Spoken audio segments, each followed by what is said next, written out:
Welcome to Dubai, the UAE, for COP28. That is, of course, short for United Nations Climate Change Conference.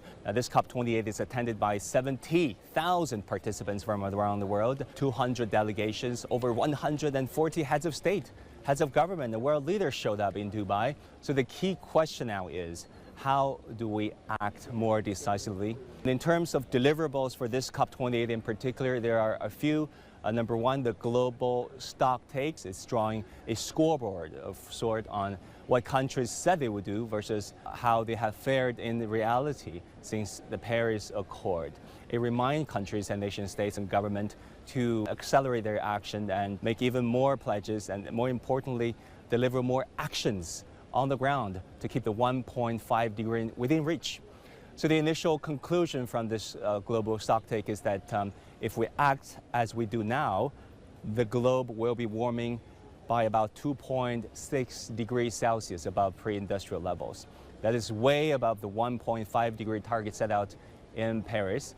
The slightest quantum of solace is that if no actions has taken between Paris and now in the span of the past 7-8 years, the globe would have warmed by even more, which is 3.7 degrees Celsius, in fact. Now the question is, why is 1.5 degree crucial? Now, at the 2 degree levels, there would be frequent and intense heat waves. We've seen the droughts, the heavy precipitation, and an additional 10 centimeter rise in sea levels. And there will be irreversible changes, such as the destruction of ecosystems everywhere in the world. Now, the second deliverable is the Loss and Damage Fund. Over $420 million has been committed so far to this fund to help vulnerable and less developed countries. You know, we've been hearing about this all the time, to help the vulnerable and the less developed. Why is that the case? I'll give you an example. The sub-Saharan Africa. They experienced 1/3 of the world's droughts and is particularly vulnerable to rising temperatures and droughts because these countries depend heavily on agriculture. And as we all know, agriculture needs rain, a lot of it. And it's not just Africa. According to the United Nations, climate financing wise, we're falling short. The shortage is somewhere between $200 billion to $400 billion. That is the number of the gap. And according to IMF, the annual cost can be up to 20% of a country's GDP for small island nations exposed to tropical cyclones and rising sea level. And if you look at the IMF report, lower income countries, which are represented in this picture in orange, they're at greater risk of suffering from a changing climate, but they're less capable to defend themselves should disasters hit. CGTN has dedicated a lot of airtime and digital space to telling the stories of the developing countries, from the vulnerable communities and from individuals in the global south who didn't contribute to the largest share of a warming climate, but they have been suffering the biggest consequences. We caught up with some of the representatives from the global south during COP28. Let's listen to what they had to say. I would like to see that Loss and Damage Fund see some light of operationalization and commitment of funds. We do understand that there is an ambitious goal to realize and address all the climate mitigation, but it's a promising start.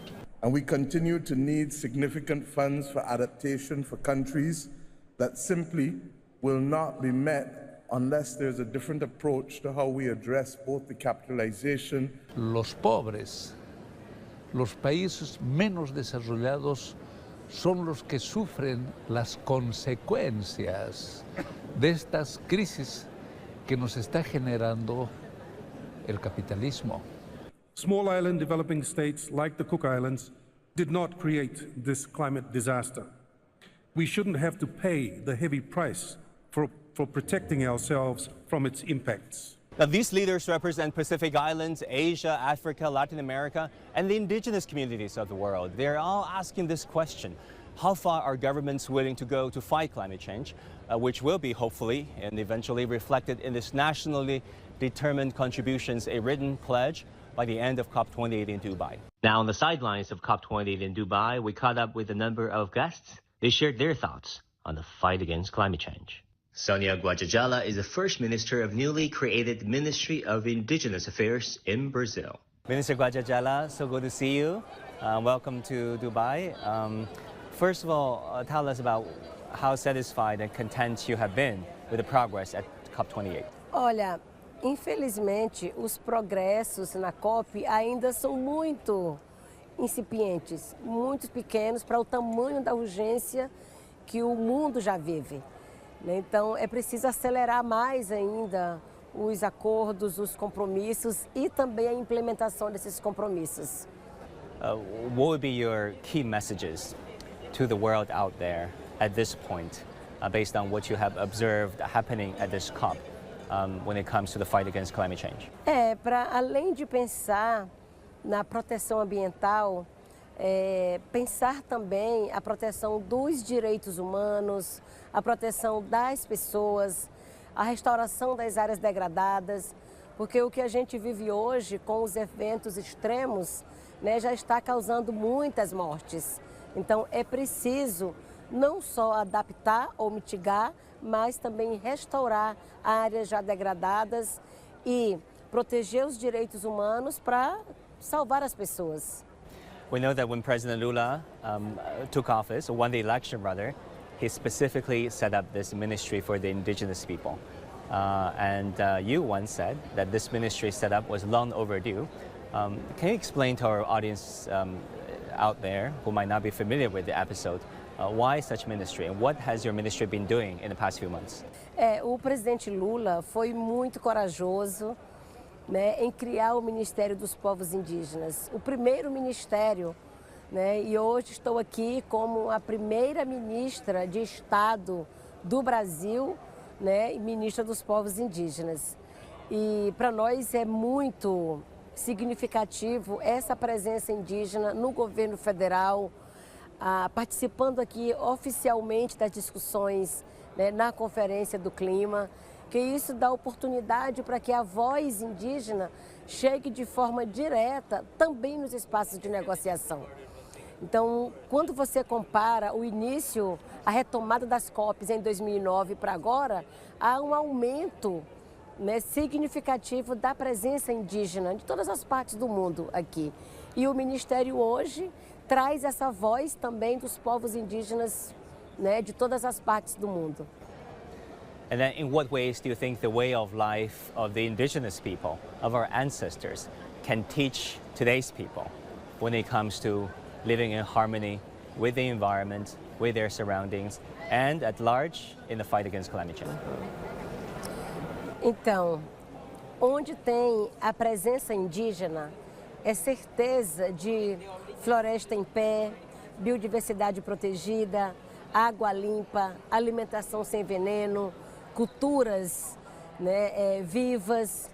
E tudo isso é o que precisa hoje para que a gente evite o aumento da temperatura. Nós temos falado que o futuro é ancestral. E o futuro ancestral é aprender com os povos indígenas. Nós somos os maiores guardiões do planeta, os maiores guardiões da Mãe Terra. Dados das Nações Unidas comprovam que nós somos 5% da população mundial e protegemos 82% da biodiversidade do mundo. Então, se os direitos dos povos indígenas estão ameaçados, a biodiversidade também está ameaçada. E se a biodiversidade está ameaçada, a humanidade inteira está em risco. Então, é importante ouvir o que os povos indígenas dizem nesses espaços de tomada de decisão. When President Lula took office, he said he would reverse the deforestation of the Amazon in the next few years. Is it happening? Sim, o Brasil tem planos de impactos grandioso no combate ao desmatamento. Este ano de 2023 já reduziu o desmatamento em 49%. É o maior número dos últimos 15 anos. Os territórios indígenas também fez uma redução de 85% do desmatamento dentro dos territórios. E temos aí o compromisso de implementar o plano de controle e combate ao desmatamento na Amazônia, o plano de proteção do cerrado, a implementação dos projetos nos territórios indígenas e zerar o desmatamento até 2030. Então, isso já começou e nós já temos resultados concretos. What are your expectations when it comes to China-Brazil cooperation? There has been very robust cooperation in agriculture, in commodities, And thanks to President Lula's visit and the summit between President Lula and President Xi, expectations are that bilateral relations can be enhanced further. What are your expectations, Minister? Os acordos comerciais são importantes, mas nenhum acordo pode sobrepor a violação de direitos, né, a mais exploração do meio ambiente. Né? É preciso ter sempre também essa responsabilidade com os direitos humanos, com a proteção do meio ambiente, entendendo a origem desses produtos. E o presidente Lula está muito comprometido com esses cuidados e com essa proteção dos direitos. China is already producing the largest amount of electric vehicles in the world. In fact, some data says that half of the running electric vehicles are in China. How do you look at China's efforts to help the world with the green transition and when it comes to the fight against climate change? Essa transição energética, né, a matriz de energia limpa é muito importante, mais do que importante, é necessária, né, sendo que a maioria das emissões lançadas na atmosfera vem dos combustíveis fósseis. Então, é uma mudança urgente que o mundo precisa entender, né, que a nossa vida depende dessa transformação na matriz energética. Né? E o Brasil também está comprometido. Apresentamos aqui já um plano da transformação ecológica, né? Trazendo também essa proposta de energia verde, energia limpa, a partir dos elementos que a gente tem, como o sol, como o vento, como a água, né? E evitar cada vez mais a exploração de petróleo, né? E cada vez mais, né, essas fontes de energia que destroem o meio ambiente. Talking about climate justice, many think this is an existing issue, a long-simmering issue. When you look at the contribution to climate change and the impacts, the unevenly distributed impacts on developing countries, indigenous groups versus the industrialized countries. What are your views on climate justice and how do you think it should be addressed?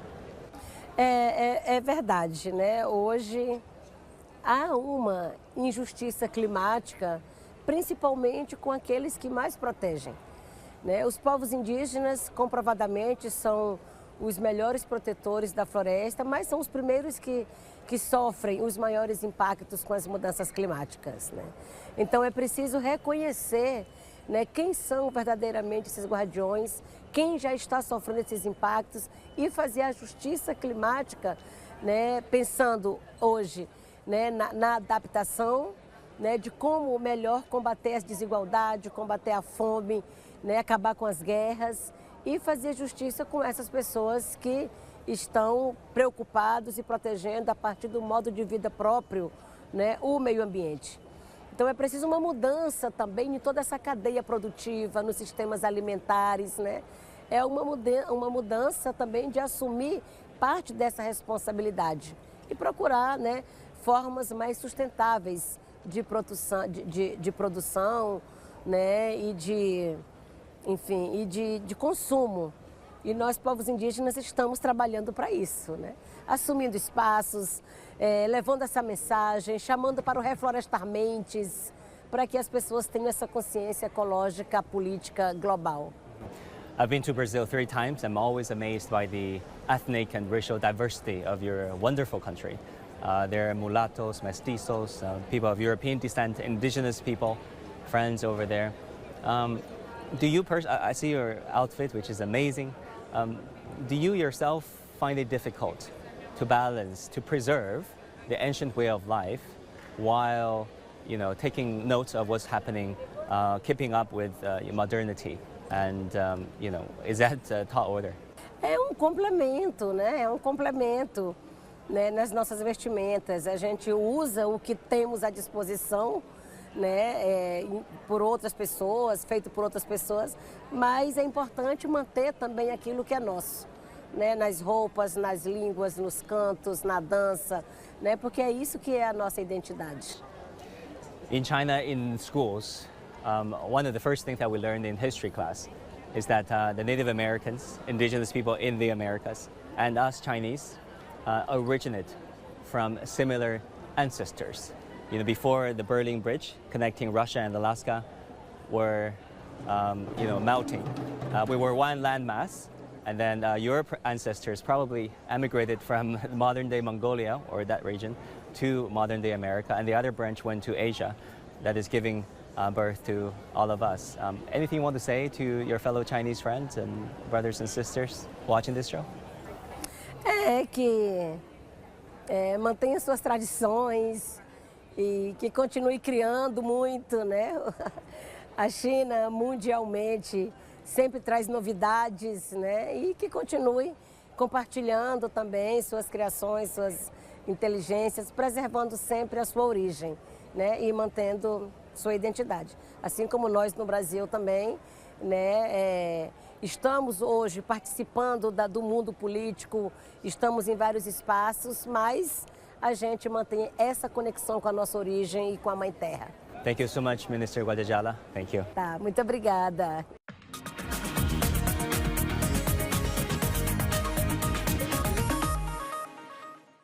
Now, another thing to watch is non-state actors and corporations, businesses, for example, and their pledges. Cutting methane use is considered by many as the quickest way to mitigate the impacts of climate change, and corporations and big businesses are at the center of this all. Fred, in your opinion, what have been the biggest accomplishments during this year's COP in Dubai? Well, on day one of this year's COP, two amazing things happened that have never happened before at any COP. One, the whole agenda for the conference was approved on day one. Sometimes that doesn't happen till the end of the COP, believe it or not. And also on day one, there was an approval for the structure of a loss and damage fund, and even some hundreds of millions of dollars put into it. Not enough, but those were surprising and good accomplishments. The other big thing that happened on the side of the COP was very important announcements on methane. You once said that cutting methane use is the surest route to fight against climate change. Why? Well, because methane is more than 80 times more powerful pound for pound than carbon dioxide. So when we cut methane emissions, we can reduce the temperatures and the ferocity of cyclones that we would otherwise see in the next 10 years by getting the methane emissions down. And then what is the percentage of methane use when it comes to the big picture of emission producing gases?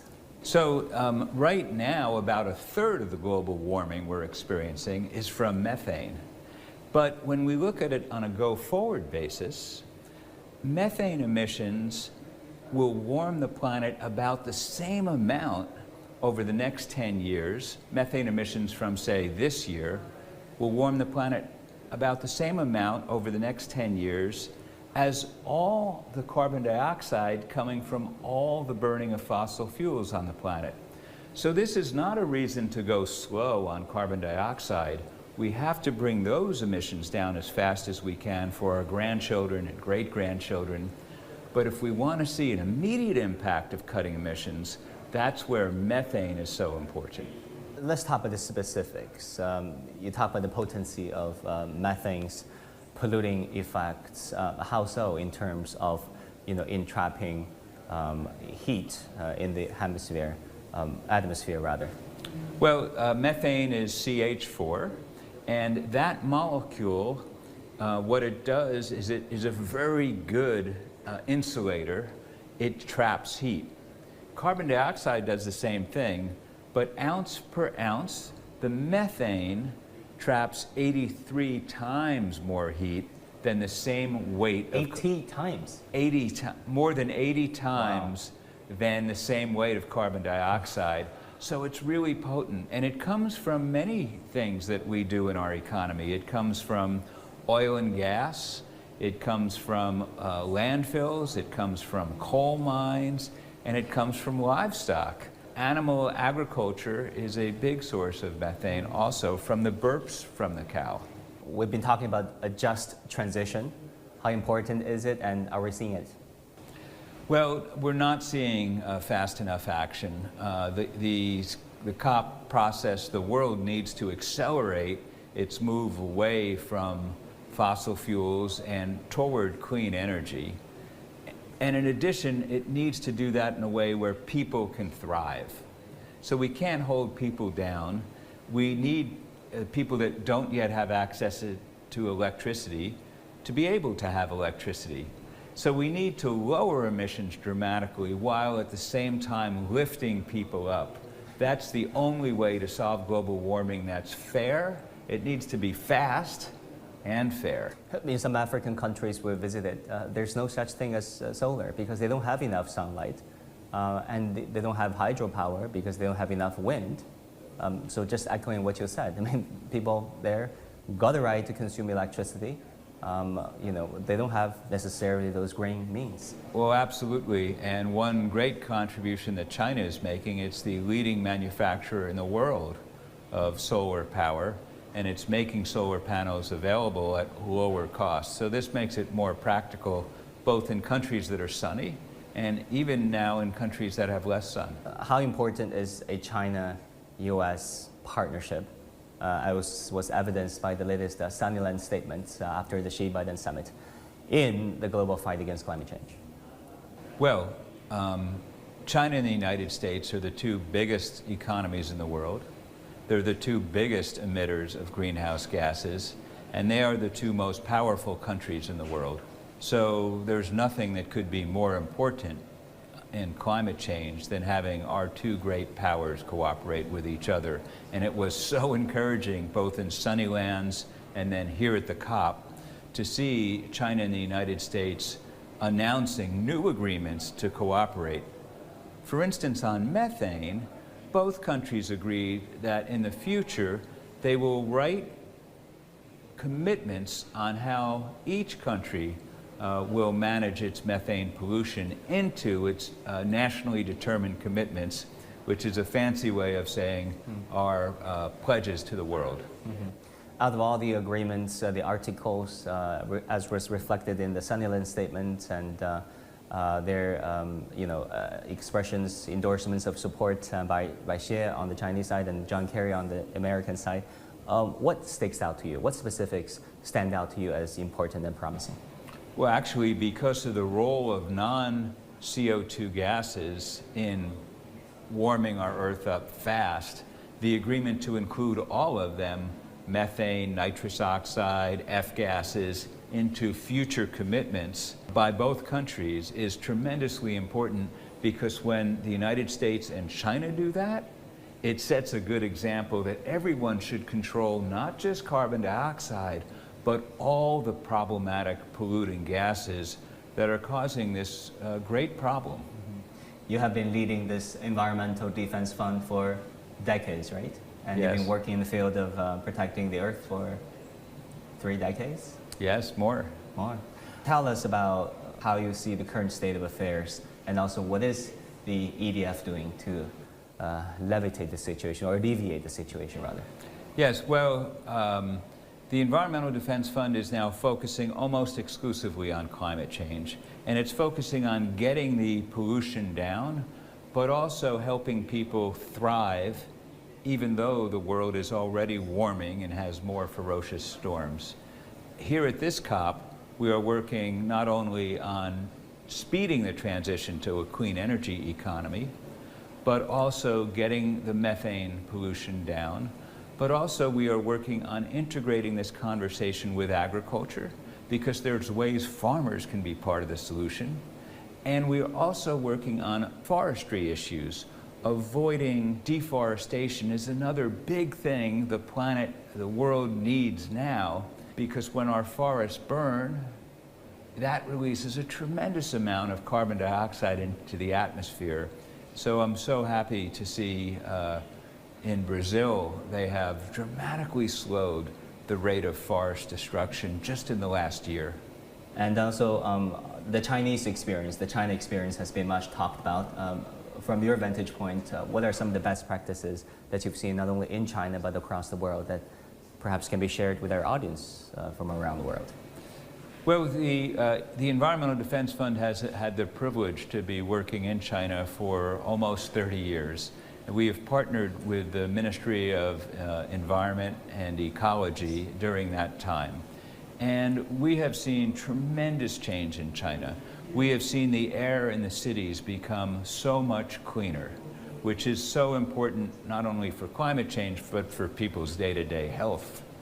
We have seen China emerge as the leading nation in the world in terms of producing solar energy and batteries and wind turbines and electric vehicles. We need to move transportation to electric buses, electric trucks, and electric cars. And China has been a great leader in that. So I am very gratified that we are making progress on this problem. So many times people feel an absence of hope, but there are good things happening. We're faring short, according to the United Nations report. If you look at the initial conclusion from the global stocktake, the globe will be warming up to 2.4 degrees, far shorter, which is falling short of the 1.5 degree target. Is that trend avoidable going into the next decade? Oh, absolutely. We need to do far better than we're doing now. You're absolutely right, Guan. The world is falling short. We need to accelerate the transition, and we can do it. Just the other day, 50 of the world's leading oil and gas companies, representing 40% of the whole industry, pledged that they're going to reduce their emissions of methane, this is globally, by 80 to 90%. That was a very big deal. And at the same time, it's true that the United States can do more. It's true that China can do more. Every one of us and every country can do more. And we need to not give up on this task. We need to redouble our efforts, even though a lot of good things are happening. Fred, thank you very much. And thank you for what you have done. Thank you. Thank you, Glenn. Appreciate it. After all, climate change is a global issue. It takes decisive action, it takes global action, and I can't sum it better than the board behind me says: unite, act, and deliver. That is a message constantly echoed by the press corps here in Dubai.